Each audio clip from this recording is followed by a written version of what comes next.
for the listener who is not as familiar with your background, can you just give us a little snapshot of how you got into, I really want to talk about A Course in Miracles, how you got into that, but you weren't born this sort of spiritual being, although you were born into a family that was very concerned with social justice. And just give us a little montage of how you got to that party where you saw A Course in Miracles on that table. Well, I was brought up in a home that definitely had concern with traditional social justice values, liberal Democrats, and so forth, but also a Jewish home. My grandfather particularly was very religious. So there was a strong sense of God. It was just sort of a given, And then I was always interested, starting when I was in high school. When I was 14 years old, I took my first philosophy class. I went to a summer school class at Phillips Exeter Academy in New Hampshire. And I remember the title of the class was Philosophical Approaches to the Question of God. And I remember my heart just leapt seeing that on the page, like there is such a thing. And I loved that class. And I remember being introduced to Kierkegaard and other philosophers. And then that extended into college. But I always was very interested in exoteric and esoteric. So I would be interested in traditional religious philosophers. It could be St. Augustine. It could be Martin Buber. It could be Heidegger. I was always fascinated in things like that, but I was also interested in astrology, and I was interested in Carl Jung, and I was interested in Alan Watts and Ram Dass. But that was also very much the time that I was raised in. So starting about like when I was in high school and then into my college years, that was the countercultural milieu of that time. So it was musical, sexual, philosophical, spiritual, political, all of those things. It was a revolutionary time, the 60s and the 70s. And after the assassinations, there was Kennedy first, of course, but then Bobby Kennedy and Martin Luther King, it felt as though the political and the spiritual aspects of the countercultural revolution sort of divided into two. And I sort of never got the memo. I never got the memo that you're supposed to separate those aspects of self. And so they both remained very important to me. But then as my own personal journey proceeded, particularly when I first read A Course in Miracles, I felt this is where I belong in terms of what my heart feels I can contribute. I started reading The Course in Miracles. I loved it. I never thought of it as a career because when my career began, there was no such career niche. So there was nothing to be ambitious for. It never occurred to me that I would one day be able to make a living doing these things. And remember, when I first started lecturing on The Course in Miracles, I was still a temporary secretary in Los Angeles. It never even occurred to me that it would be something I could make a living off. It was a suggested donation of $3. And then what happened, of course, was that more and more people became interested in these kinds of things. And then I sold my first book. Someone said to me, you should write a book based on this, etc. So you would ask how I got to the point of even seeing the book on the coffee table in New York. I'd been living in San Francisco. I went to a party in New York and I saw these books on the table and I opened it and I read in the introduction, this is A Course in Miracles. And it says the course can be summed up very simply in this way. Nothing real can be threatened. Nothing unreal exists.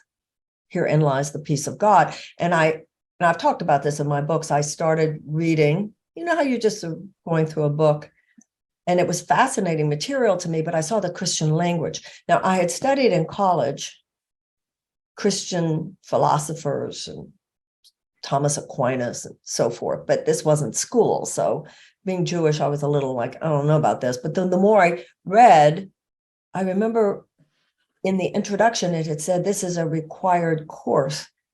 Now, if you keep reading, you realize it's not saying this particular book is a required course. It's saying the spiritual journey that's what living is. And I looked at the front and I didn't see an author. Anyway, I was just intrigued. And then I ended up seeing it in a bookstore. And then my boyfriend brought it back to the apartment. And the rest really is my personal history. What struggles had you gone through when you came across this work? And how did you think about life missions at that point in your life and callings? In, I think, the introduction, perhaps the beginning also, chapter of A Return to Love, I talk about my journey in my 20s. I was very much a child of my generation, sex, drugs, rock and roll, and also just the difficulty of individuation at that time. I think the 20s are hard. When I look at what young people go through today, I don't see it as that different. The 20s are hard. Becoming an adult is hard. And so I went through what everybody I knew went through. And it was, and what I think people go through now. And I couldn't find my way. I dropped out of college in my junior year. I was kind of aimless. So I wasn't looking for a life purpose or mission at that point. I was just treading water, looking to survive and find some sense of meaning and purpose in my life. I didn't have any grandiose concept of life purpose or mission. I just wanted to find where I belonged in this world. And of course, in the Course in Miracles, it says the goal of the Course is the attainment of inner peace.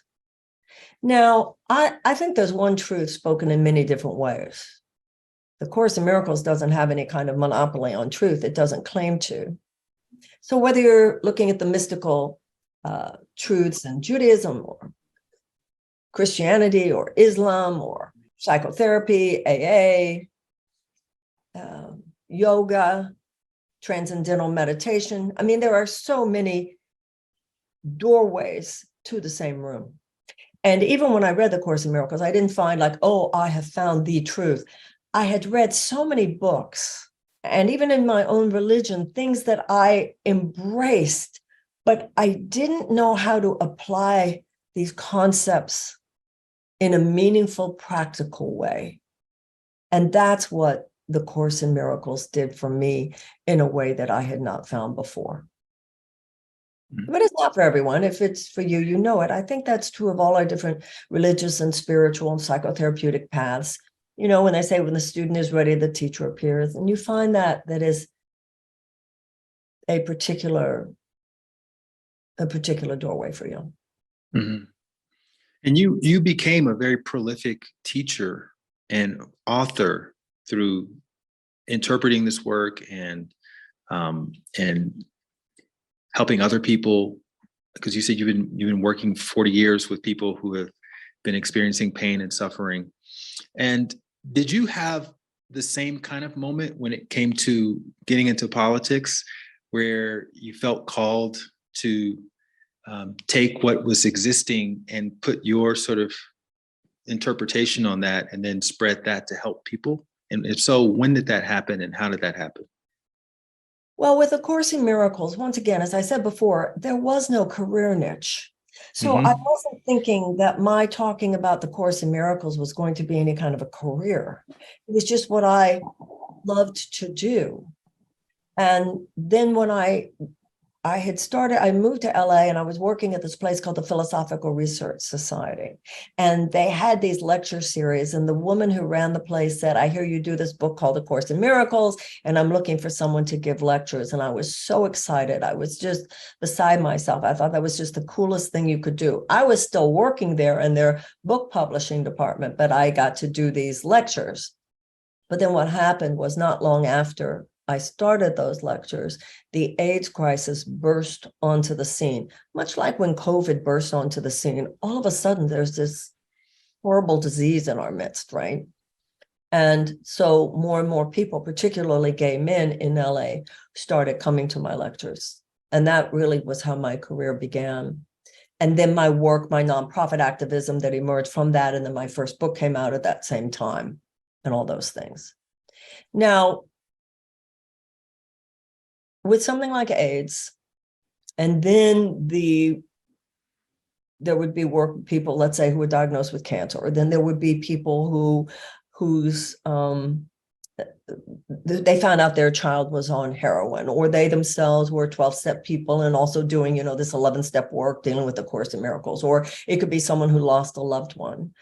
My life and career unfolded in such a way that I found myself up close and personal with people whose lives were in trouble. I didn't even conceive of it that way. I was just answering to what life was calling me to. And it was meaningful and wonderful. But when my career began, I began lecturing in 1983. There was a sense that America was basically okay, that people whose lives were in trouble, that was the exception and not the rule.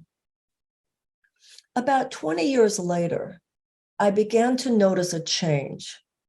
A lot of it came about in the late 90s when I moved to Michigan, but I noticed it before. I began to gradually notice that the culture had become one in which people dealing with serious anxiety, serious grief, serious depression, serious chronic upset seemed almost to be more the rule than the exception. And I began to realize these weren't the proverbial shit happens. These weren't the proverbial acts of God, it just came out of nowhere. This was rather becoming the general tenor of our times. People's lives were too hard. People who had done everything right. People who had not been diagnosed with a disease. People who hadn't lost a loved one. People who weren't addicted. It was that everybody was living under this pressure more and more. People not having healthcare, people having college loan debts, people having to work more than one job. And I remember I had grown up in the 1970s. The average American worker had decent benefits, could afford a car, could afford a yearly vacation, could afford a house, could afford to send their kids to college. So when I was in my 20s, none of us had any money, but you didn't have to. Or even when my career began, you could rent a church. I mean, some of the places where I rented to give my lectures when I began, they are so expensive today that somebody starting out couldn't even some of the stuff. It's like I saw this change in the society where you had to have more and more and more money just to kind of live and be okay. And I began to realize, oh, something's wrong here. Something's wrong. Something's wrong. That this chronic anxiety, and I had gotten very lucky because I had written a book and had gone on the Oprah show. So I had been lifted into this life of economic advantage. Then I had to work very, very very, very hard, don't get me wrong, to continue to write books. But there's no doubt about it. I had a lucky moment when she had me on her show. And I began to realize people just as smart as me, just as talented as me, just as productive as me, just as creative as me, having a hard time in ways that had not been true 10 years before, 15 years before, 20 years before. And I began to realize that, yeah, you can do all this nonprofit work, but there's at a certain point, no amount of private charity can compensate for what is in essence a basic lack of social justice. And I looked at the politics and I realized what had happened. What I was seeing was 20 years after the beginning of Reaganomics, when it all came to full blossom, there had been such a massive transfer of wealth. And all of a sudden we become a society in which only a few people had easy access to healthcare. Remember when I was growing up, Blue Cross Blue Shield was a nonprofit. Until the 60s and 70s, there was tuition-free college of public colleges and universities, University of Texas, University of California system. And you just began to realize, like by the late 90s, early 2000s, it's just everybody's like finding it harder and harder. And I would meet people, I was supporting political candidates. I was always interested. I always voted. I always supported, fundraisers and blah, blah, blah. Was doing my own nonprofits. And I began to meet people who were in very high places in politics, right? And I was a lifelong Democrat and came from, my father said, no matter, till the day he died in 1994, if there was an election, Daddy, who'd you vote for? Roosevelt. And I would ask my friends who were in political office, you really ought to do something, because these people don't have health care, or they're underinsured, or these people are having too hard a time and they can't send their kids to school, or these people shouldn't have to work more than one job. Political leaders that I knew went, yeah, absolutely. You're right, Marianne, absolutely. 5 years later, nothing changes. And I started saying the same thing to the same people. Oh, yeah. Well, you know what you ought to do is you ought to raise some money, and then you could start an organization and you could lobby for that. And I thought, why should I need to? And then 10 years after the first line of questioning, I thought, you people aren't going to do anything, are you? You're not going to do anything. This is the way the system works, isn't it? And even you who are the best of it, something's really wrong here. And it was about that time that I thought, I can write books about these things. I had written a book called Healing the Soul of America in 1998. I realized I could give lectures, I could start nonprofits, but that those with the levers of power really didn't care if you wrote books, didn't care if you had a voice, but that the political system itself was walled off. And it was an unholy alliance, a marriage between those with political power and those with corporate and financial power. And I thought, oh my God. Now, I wasn't quiet about it when I saw what was happening to people with AIDS. I'm not the type who was quiet about it when I see women who would be battered. I'm not quiet. That's not the home I was raised in. I'm just not that kind of human being. If I see it, I say it. It's like they say, if you see something, say something. I say something. And that's when I decided to run for political office. Because at a certain point, I remember I was on a phone call with some young people just about a year or so ago. And one of these young women said to me, Marianne, what do we say to influence and convince these political leaders to see it our way about the climate or whatever it was? And I said, at this point, honey, don't try to convince them, just try to replace them. Run for office. Yeah, as I mentioned before our interview, I'm a longtime meditation teacher. Inevitably, when I do my trainings and whatnot, somebody will say, why doesn't everybody do this? The world would be such a better place if everybody meditated. Why don't they teach this in schools? And I want to ask you, why don't they teach this in schools? As someone who's studied the educational system. I probably know people like Tara Goober. I know Goldie Hawn has been active in a lot of initiatives. Of course they should, but a lot of the people from the more traditional conservative Christian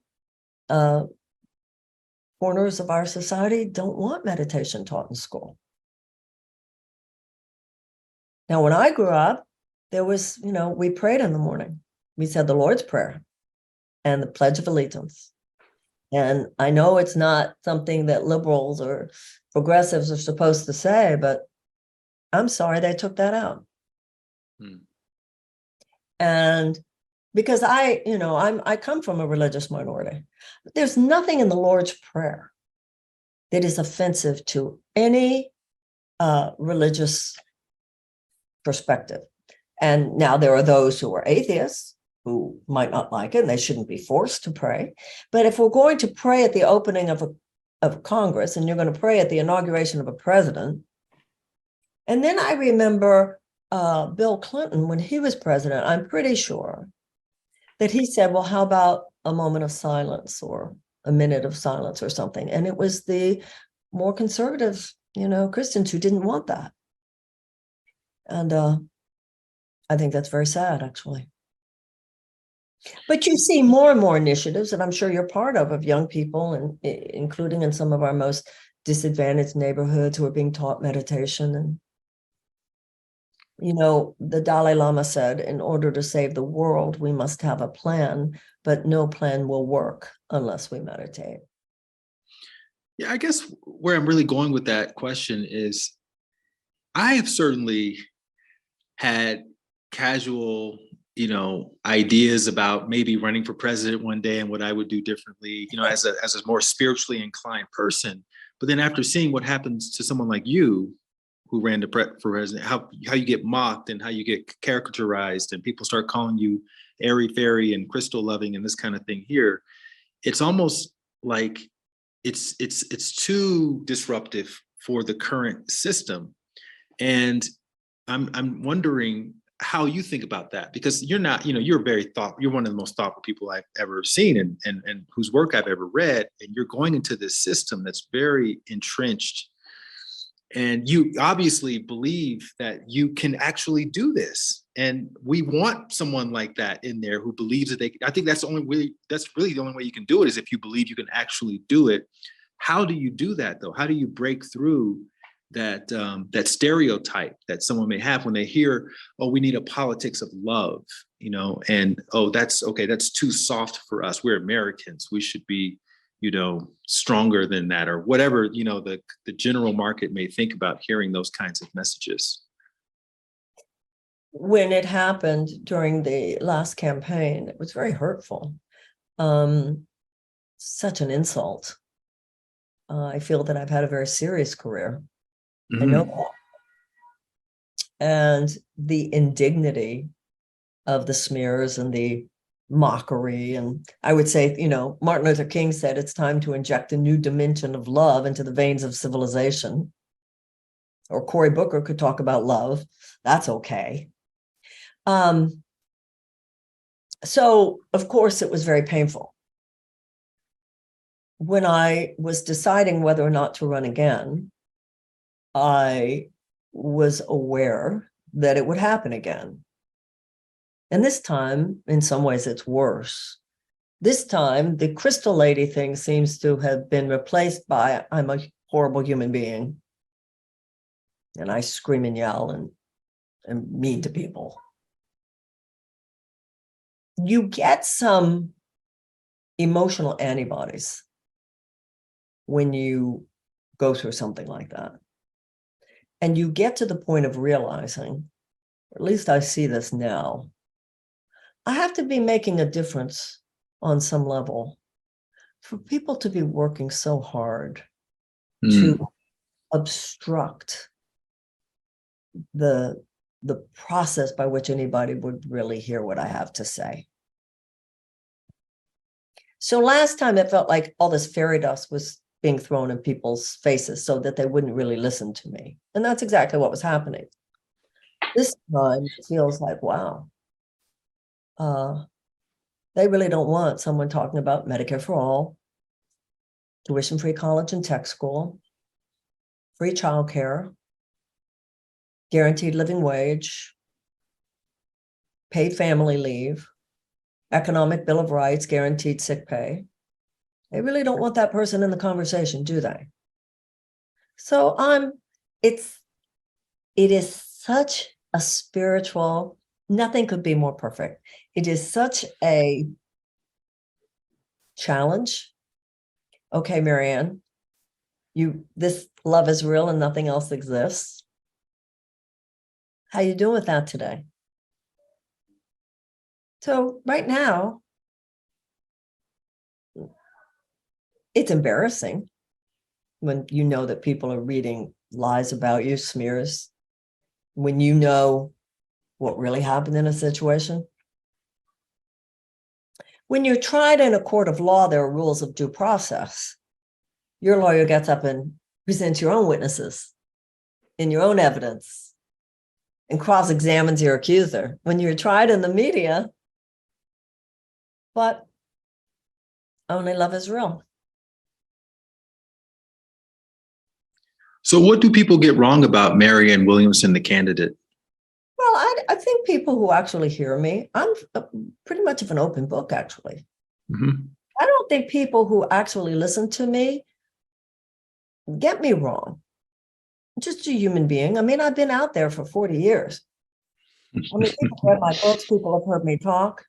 It's just in the political sphere. If you've read all these articles about what a nutcase I am, or how silly I am, or I don't think disease is real, or what do you know, people, I do think that it's shocking how many people who think they're not so easily misinformed are willing to buy an article just because it was on the internet. But I also think that, and I have no control. You talk about what you can control and what you can't control. At a certain point, I can't control what narratives people buy. I can't. What I can control is this. I can control whether or not the American people in this presidential campaign season are being offered the option of an agenda for the replacement of soulless economic principles with deep humanitarian values as the governing principle of American society. That they are offered the option of a president who would lead a genuine season of repair and an economic U-turn. That's all I can control. At a certain point, I can't control whether or not people want that. And more, it remains to be seen, can I control the process by which I'm able to raise enough money to be able to override the smears against me and the media blackouts and the obvious efforts to suppress my message. I have to live every day just knowing I'm doing my best, trying anyway. What are you going to do differently this time around that you didn't do the last time around from a strategic point of view? Last time, the things I was saying politically aren't that different than what I'm saying this time. I haven't changed my mind about anything except for Medicare for all. I have really had a kind of amazing grace moment when it came to the issue of universal health care. Other than that, my sense that we need a more holistic, more whole person, more integrative approach to healing our society, that the last 50 years of trickle-down economics have been an aberrational chapter in American society, has led to a massive transfer of wealth into the hands of 1% of Americans that has caused huge amounts of human suffering. I was saying it then, I'm saying it now. Now, I had less of an opportunity to be heard then, number one, because no one knew who I was, and also because of all the fairy dust thrown. Oh, she's a kooky lady. This time, there's not all those candidates, but there's also even more of a blowback from corporate media, et cetera, the smears, the hit pieces. So it is a serious example of what is it in the Serenity Prayer about accepting what I can change, what I can't change. I can only do my job to the best of my ability. You said that the spiritual seeker is important to the transformation of our politics and of our country. And I have a lot of spiritual seekers in my audience. What's a real practical thing that we can do to stand behind candidates like you who represent those values? Spirituality is the path of the heart. And the point I'm making is that public policy should express the path of the heart, just like personal behavior. All the public policy is an expression of our collective behavior and our collective resources. So our collective resources and our collective behavior should express the path of the heart no differently than our personal. That's all. Gandhi said, anybody who thinks religion doesn't have anything to do with politics doesn't understand religion. There is no serious religious or spiritual path that gives anyone a pass on addressing the suffering of other sentient beings. So there is this sort of faux spiritual notion that has taken hold in our society in the last few decades that justifies this apolitical stance based on this idea that all I can do is in my own individual world. I think people are waking up from that. People are waking up from, I've been saying for decades, good luck with all that green juice when they're poisoning the water and they're poisoning, the air and they're poisoning the ground. And you're not going to be able to wall yourself off from the ravages of climate change and so forth. People are getting that. But people don't want to go into people from a spiritual perspective. Mhm. don't want to go into the old-fashioned toxic politics. And I understand that. On the other hand, everything that the higher consciousness community has touched has transformed. Look at how medicine is transformed. Look at how business in many ways is transformed, how education is transformed. And the only reason politics hasn't transformed much is because we haven't gone there. So the first thing I'd say is, would you support your sister when she's trying? When you see someone who, one of us, hello, standing in that world and saying, well, none of this makes sense to me because there's a hungry child over there. That to me is spirituality. What you're doing, none of that makes sense to me because it's showing no reverence for the earth at all. To me, that's spirituality. That doesn't make sense to me because that's just a war to make money for defense contractors and oil companies. There's no love there. That to me is spirituality. So I would say support, whether it's me or anyone else who is standing for the values that make a philosophical and spiritual difference in your life. If you see someone, whether it's me or anyone else, trying to do that in the broader world, show up, stand up. In my case, go to Marianne2024.com and give $25. Or if it's $10 or $5. I mean, in politics in this country, we all know it shouldn't be this way. But until it's not, it is. Money rules. And these huge corporate forces that keep in place the soulless sociopathic economic system by which our government does more to serve the short-term profit maximization of huge corporate entities rather than the safety, the health, and the well-being of people and animals and planet. They have billions of dollars.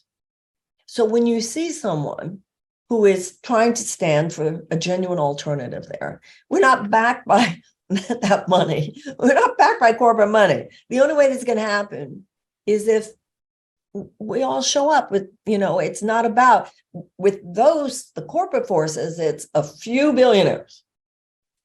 With us, it's a lot of people that give $10.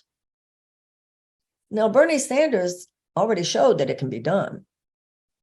But I think when it comes to the spiritual crowd, my sense is that a lot of people simply are not in the habit of financial giving to political campaigns. It's just a habit. And if people really want to see a shift in the direction of greater enlightenment within public policy, we have to do that. We have to support with our financial giving people who are trying to get in that system and make a difference.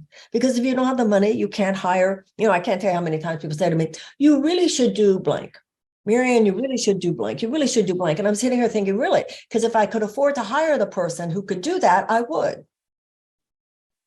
I mean, it's nothing, when you say, what does the money go for? It's nothing mysterious. Mm-hmm. Somebody can use social media to take a trip to such and such a place, to have this or that. I mean, it's nothing mysterious there. But if you want it, then, and there's the volunteering and all the other things. I mean, people are not stupid. They know how to go to a website, Marianne2024.com. Mm-hmm. Does that make sense? So as a non-politician, historically, deciding to run for president, what is that like? Like, you mentioned, having to hire people, social media, people thinking you have more money to put into this than you actually do. I'm just really curious, because I'm sure a lot of people have thought about, okay, well, maybe I should run for, what is it really like to run for president? I mean, does the media start stalking you? Is everything you say analyzed under a microscope? Do you have to start being very meticulous about how you move through the world? What is that like from your perspective? Early on in my career, I was kind of known for saying outrageous things on stage. Mm-hmm. I think it was fun, and we were all young, and I would say amazing, I would say fuck it on stage. And then it came to the point where I was no longer as anonymous as I was. And I came to understand you can either remain with some of your outrageousness or you can be taken more seriously in the culture. You're going to have to make a decision. Mm. And right now, it's that even further down the road. There are some things that I cannot say and be safe. But you, once again, it's all part of walking that tightrope. You've said that we shouldn't avoid political discussions, which is, again, it's very counterintuitive, right? As a spiritual person, the last thing you want to get is a conversation with your crazy uncle back in, Kentucky is, who did you vote for in the last election? But you say we should not avoid these kinds of discussions. Can you say a little bit more about that? In the Course in Miracles, there's a line that says, the primary responsibility of the miracle worker is to accept the atonement for himself. So political conversation is as much of a spiritual challenge as anything. Every situation is spiritually an opportunity and a challenge. Every situation. It's all part of the curriculum of your life. So, dear God, take away my self-righteousness. Dear God, take away my judgment of the way they think. Dear God, take away my thought that I'm smarter about this than they are. Dear God, make me a neutral, sweet zone of just listening. Turn me into a namaste consciousness where the spirit in me salutes the spirit of you. Let me be that place where I'm an open field of just listening. Beyond all ideas of good and bad, right and wrong, there is a field. I'll meet you there. And that applies as much to politics as to anything. In fact, what a challenge. What a perfect place. And that's how I feel about running. Wow, Marianne, this is the top of the mountain challenge. But you got me on a day. 2 hit pieces came out about me today. Now, am I happy they came out? No. But I'm not.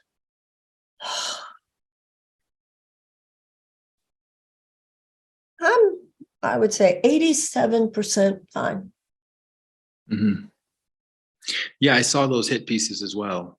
And I think at this point, any sophisticated, thoughtful person understands that there's a lot of clickbait out there, and I've even had hit pieces written about me, and I'm not even anyone in the media. So everyone in the spiritual circles is vulnerable to that stuff. We are. Mm-hmm. Mm-hmm. Well, thank you for telling me that. You can know that's true intellectually and still like, ugh. But I've had a lot of that throughout my career. You walk into a room and somebody looks at you like, I know who you are. And you're thinking, no, you don't. No, you don't. Well, you've also said something or written something before that I thought applies to this situation. You say it's really not about, what should I do about that? It's about who are we as a society that we can allow these kinds of problems to exist among us, and who do we have to become? Who do we have to become in order to solve them? And I have to be honest with you, I really don't think America deserves someone like you. I really don't. I don't think that the way we treat each other right now allows us to even, really fully embrace someone like you. And maybe that's why you're so necessary, because you're kind of pulling us from, and I'm saying us, just generalizing, Americans, you're pulling us from this sort of divisive, black or white thinking back towards the center of love, and introducing that word back into the conversation in a way that allows us all to kind of own up and take responsibility for our part in everything. Because, like one of my favorite hip hop artists, Mos Def, says is, if you want to know what's going on with hip hop, you got to look at what's going on with you, because you're hip hop. And if you want to know what's going on with love or politics or whatever, we got to look at what's going on with us and in our homes and in our communities. And so for me, that's really the call, is you are that you are a call for all of us to see what's happening within our own personal lives. I think we're good people. We're not better than anybody else, but I don't think we're worse than anybody else. Mm-hmm. Every people has a shadow side, and the American character clearly has a shadow side. And our shadow side is on full display. But our shadow side is not who we are. You have a shadow side, I have a shadow side, but we have to remind ourselves and each other, but your shadow side is not who you are. And that's how I feel about America. Our shadow side is not who we are. Our shadow side has been harnessed for political purposes recently in the last few years, and we know who did that, who started it. We also know that with social media, our shadow side is given too much of a platforming. We also know that the media will exploit it. But if you think about the people that you know, we are a good and a decent people. We have the same yearnings as anyone else in the world. Now, this I do think, and this goes back to what you were saying before about the spiritual types. If you are talking to any one person in America, in my experience, if two Americans are talking, we have as much propensity and as much ability and as much willingness to get down and get real as anybody in any place in the world. Where there's a problem is when it comes to our collective conversation. We have been trained to keep it unreal, to keep it shallow, to keep it sophomoric, to keep it slogan talking to slogan, to keep it oppositional, to be in lazy thinking, to avoid getting real. We don't know how to get real without getting angry and getting oppositional and getting judgmental. And that's what those of us from a more spiritual perspective, I think, can help bring to the field. And I think, and what I've learned, and I've learned this from my entire career, but I've seen this even in politics. People want to get collectively real. But the political system actually mitigates against it, because the political system, the political elite doesn't want us to, because if we get real collectively, we're going to see what those guys are doing. It's all about power and money in the hands of a few people. And that's where I see the challenge, the invitation, and the beauty. You know, the Course in Miracles has a line.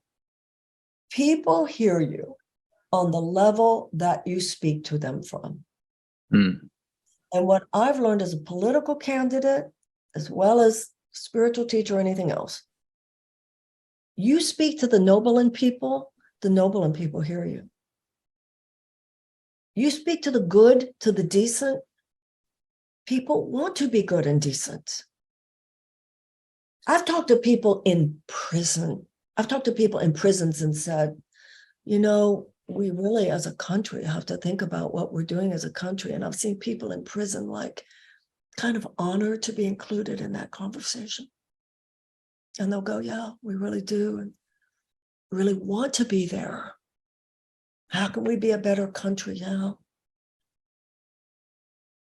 I've seen people, the political system only speaks to what is your crass basic need. And then it keeps people in survival through our economic policies so that people don't even have the bandwidth to get noble and real and civic minded.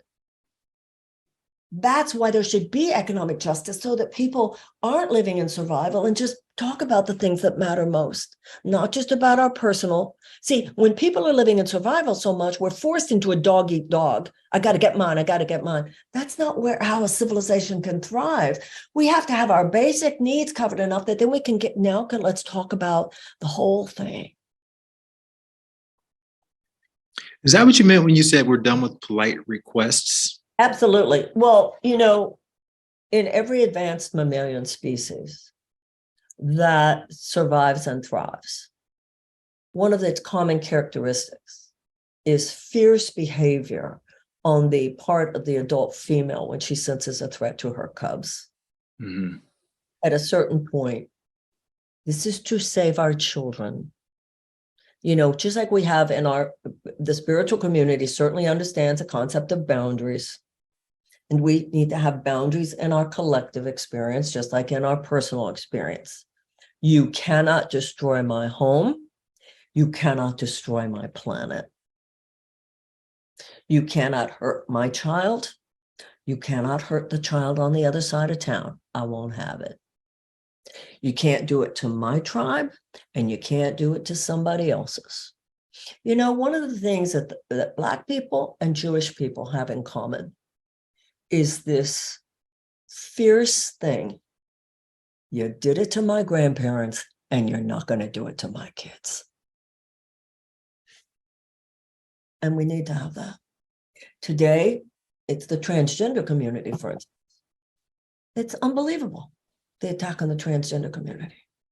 Well, Martin Luther King said an attack on justice anywhere is an attack on justice everywhere. One of the reasons I want to be president. The Declaration of Independence is our mission statement.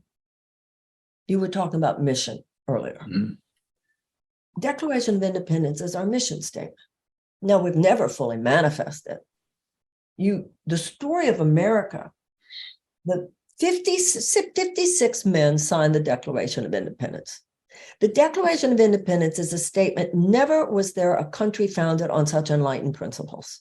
We hold these truths to be self-evident. All men are created equal. God gave all men inalienable rights of life, liberty, and the pursuit of happiness. Governments are instituted to secure those rights. And when government is not doing its job, it is the right of the people to alter it or abolish it. Sounds great. Profound, enlightened. The 56 men who signed that document were risking their lives in order to do so, because if the British had won the war, they all would have been hanged as traitors. Sounds great. But 41 of those 56 men were slave owners. That's the story of America. We're this bipolar consciousness. We've always been both. We are this living dichotomy between the most enlightened principles and within every generation from the beginning, including ours, people who usually for their own ideological or financial purposes have no intention whatsoever of seeing those principles embodied and have proven in the most violent ways that they will do whatever it takes to make sure that they're not. That's baked into the cake. That's our story. And that's what's reiterated generation after generation after generation. Remember, the Eastern religions, time isn't in a straight line. It's a spiral. You just keep going through it. Now, if you look at the entire historical trajectory, though, we tend to self-correct. That line, the moral arc of the universe is long, but it bends towards justice. We answered slavery with abolition. We answered the institutionalized suppression of women with women's suffrage. We answered the Gilded Age with the establishment of the labor movement. We answered segregation with the civil rights movement. The way I look at it, it's simply our turn. And I'll tell you something else about the spiritual. You look at every social justice movement in the United States, they were based in religious circles. Among white people in America, the abolitionist movement grew from the early evangelical churches in New Hampshire. Many of the women who were the suffragists were Quakers. And Dr. King was a Baptist preacher. So this idea that spirituality and religion have nothing to do with social justice, excuse me, we've always been the passion, the fervor out of which these movements emerged. I think the way I look at it is we're not going through anything that other generations haven't gone through. It's simply our turn now. And the only other thing I'll say to that is I hear a lot in the transformational, and this isn't just the transformational circles, you hear this everywhere in this generation now. Oh, the whole thing's so traumatizing. You think walking across the bridge at Selma wasn't traumatizing? We really need to toughen up in this generation. Toughen up, Buttercup. Final question. Gandhi once famously told a reporter who asked about his message, he says, "My life is my message." And under that perspective, I was just wondering what you would say about what does your life say about you and the ways, but just specifically the way you're handling these situations that are happening right now? I'm trying my best. Where I have made mistakes, I seek to atone, I seek to apologize, I seek to make amends. And where I don't owe an apology, I won't apologize. I'm trying. I do get that my political path is not only not separate from my spiritual path, it is my spiritual path. Beautiful. Well, thank you. I just want to acknowledge you and your courage for stepping into that fire and being the example for walking your talk. Because a lot of us, especially in the spiritual community, we talk about everyone is one, and you got to love your fellow person, and all the different concepts is happening for me, not to me. But I feel like you don't really, unless you stress test those things in real life in the field, they don't really mean as much. Yeah, it's kind of like, I've always felt that way. The universe goes, this is nice, this is nice, this is nice. Oh, can you take that? That's real life. Thank you very much, because having this conversation with someone like yourself, who I know is coming from a place of deep understanding of what it's all about, the bigger picture is, makes me feel less lonely on the journey. So thank you. Thank you. Beautiful. And we'll want everyone to go to Marianne2024.com and support in whatever way you can. Thank you. Thank you so much. If you like that video, you're going to love the next one. Click this thumbnail right here, and I'll see you over there.